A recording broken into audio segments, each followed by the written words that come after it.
Assalamualaikum teman-teman, apa kabarnya hari ini? Alhamdulillah, luar biasa, Allahu Akbar.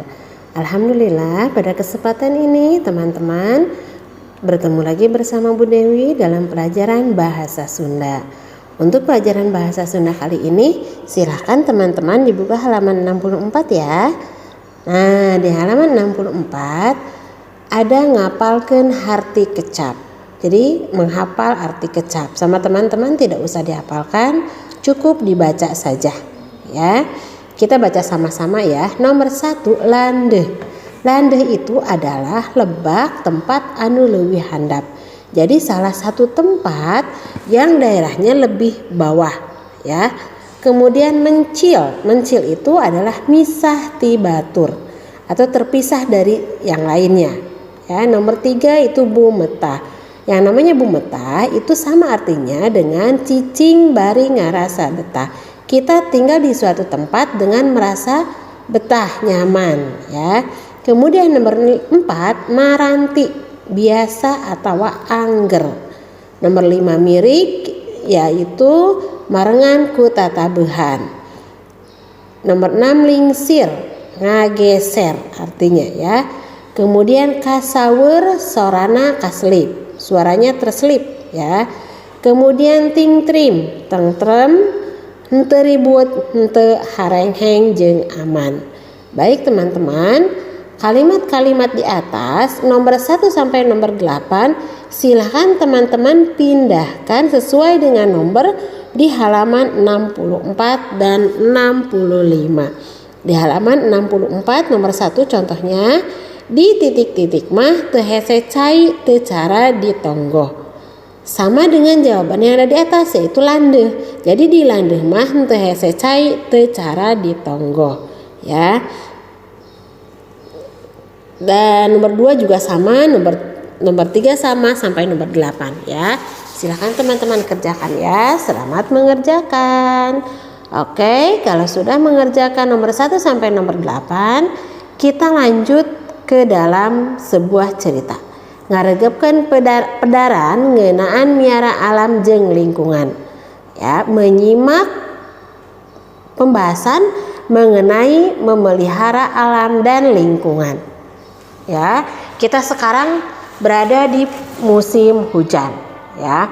Nah, sekarang teman-teman bisa melihat bagaimana situasi dan kondisi ketika sekarang ini. Kemarin banyak teman-teman kita, banyak tetangga kita yang kebanjiran ya. Itu adalah akibat dari musim hujan. Nah, sekarang coba teman-teman dengarkan dulu bacaan cerita yang akan dibaca oleh Bu Dewi ya. Urang hirup teu bisa dilepaskeun tina alam katut kelingkunganana. Lamun alamna ruksak, geus tangtu bakal mawa balangsak. Upamana bae leuweung. Lamun leuweung ku urang diruksak saperti tatangkalanana dituaran, pangeungsina diganggu jeung digunasika, teu mahna bakal marindes ka diri urang sorangan. Loba contona mah. Hidup oge meureun kungsi ngalaman kacaahan, nempo atawa ngadenge anu kacaahan. Eta teh gegedena lantaran alamna geus ruksak. Tatangkalanana dituaran, leuweungna jadi bulistir.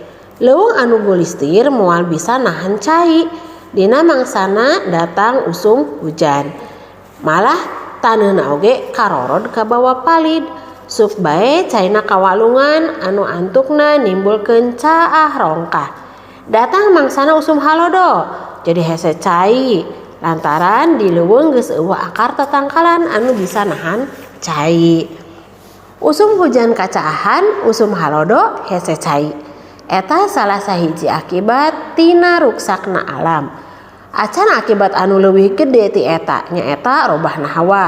Hawa karasana jadi leuwih panas sarta cuaca jadi henteu tangtu. Anu kuduna usum halodo loba hujan.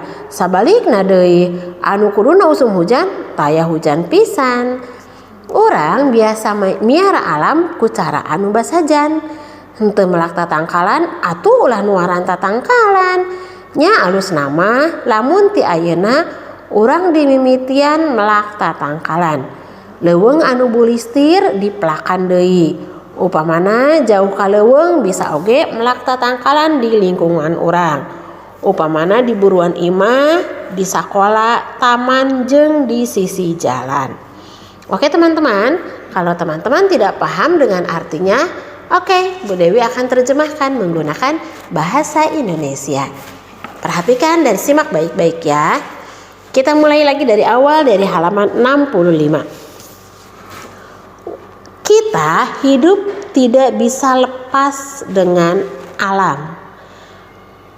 Kalau alam kita rusak, geus tangtu bakal mawa balangsak. Kalau alam kita rusak, sudah pasti akan mengakibatkan banyak bencana. Umpamana bae leuweung, seumpamanya di hutan. Lamun leuweung kurang diruksak, kalau hutan sama kita diruksak, seperti apa merusaknya? Seperti tatangkalannya, pohon-pohonnya ditebang. Kemudian hewan-hewan yang ada di hutan itu dibunuh, digunasika itu dibunuh ya, diburu. Temahna bakal meledes ka diri urang sorangan. Akibatnya akan berbalik kepada diri kita sendiri. Contohnya mah banyak ya. Itu untuk paragraf yang pertama. Paragraf yang keduanya, oke? Kita juga mungkin sudah mengalami kebanjiran ya, atau mendengar. Tidak mengalami, Bu Akmal tidak mengalami. Oh, mungkin pernah mendengar ya tentang kebanjiran. Ya, seperti pada kemarin-kemarin banyak teman-teman kita, banyak keluarga kita yang kena musibah banjir ya. Kita doakan mudah-mudahan mereka bisa mendapatkan kesabaran ya. Kita lanjut. Eta teh gegedena lantaran alamna geus rusak. Itu kebanyakan karena alamnya sudah diruksak. Seperti apa dia merusak alamnya? Pohonnya ditebang seperti tadi. Akibatnya hutannya menjadi gundul. Kalau hutan yang gundul tidak bisa menahan air ketika musim hujan. Bahkan tanahnya juga bisa mengakibatkan longsor terbawa air ya. Jadi ada di berita-berita di TV ada tanah longsor ya, itu akibat dari hutan yang gundul ya, tanahnya tidak bisa menampung air, akhirnya tanahnya terbawa oleh air ya.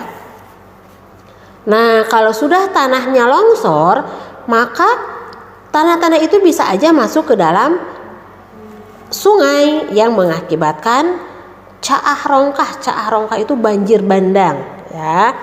Kemudian mangsana atau waktunya musim kemarau. Ketika musim kemarau bisa mengakibatkan airnya susah. Kenapa air susah? Karena di hutan sudah tidak lagi ada akar yang bisa menahan air. Jadi di hutan itu banyak pohon-pohon gunanya untuk apa? Akar dari pohon itu bisa menampung air ketika musim hujan. Dan ketika musim kemarau tidak lagi susah air itu ya. Oke, kita lanjut ke halaman 66. Usum hujan kacaahan. Musim hujan kita kena banjir ya. Kemudian kalau musim kemarau kita susah air. Nah, itu adalah salah satu akibat dari rusaknya alam. Belum lagi dari akibat yang lainnya yang lebih besar. Contohnya lagi berubahnya cuaca ya. Cuaca terasa menjadi lebih panas. Kemudian cuaca juga sudah tidak menentu lagi. Seharusnya musim kemarau banyak hujan. Dan sebaliknya ketika musim hujan tidak ada hujan sama sekali ya. Nah, bagaimana caranya supaya alam tidak rusak? Nah, maka kita harus bisa menjaga alam tersebut dengan cara yang sangat sederhana. Contohnya apa? Contohnya kita harus bisa menanam pohon ya. Jangan menebang pohon. Nya alus namah lamun ti ayeuna urang ti mimitian melah tatangkalan. Nya lebih baik, lebih bagus dari sekarang kita belajar untuk bisa menanam pohon-pohon ya. Hutan yang gundul ditanam kembali ya. Kalau misalkan kita jauh ke hutan, bukan aku jauh ke hutan. Oke, tidak usah ke hutan, tetapi kita bisa melak pohon atau bisa menanam pohon-pohon itu di lingkungan kita sendiri. Contohnya, kita harus bisa menanam pohon-pohon di pekarangan rumah kita, di halaman rumah kita, di sekolah, di taman-taman, di pinggir jalan, itu sama saja ya. Bisa nanti pohon itu akarnya bisa menampung air ya. Paham ya teman-teman?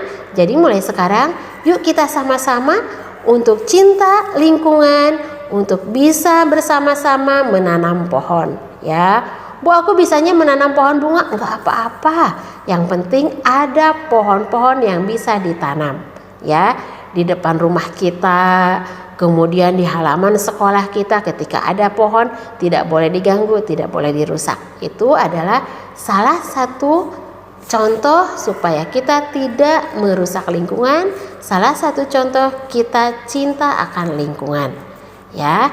Baik teman-teman, nah sekarang teman-teman sudah paham maksudnya, artinya? Oke, baik, kalau teman-teman sudah paham, di halaman 67 nih di sini ada ya, teman-teman bisa melihat gambarnya. Micin runtah di solokan, membuang sampah di sungai. Apa akibatnya kalau kita membuang sampah di sungai? Ya, bisa teman-teman berdiskusi dengan ayah bundanya ya. Apa akibatnya jika kita membuang sampah di sungai?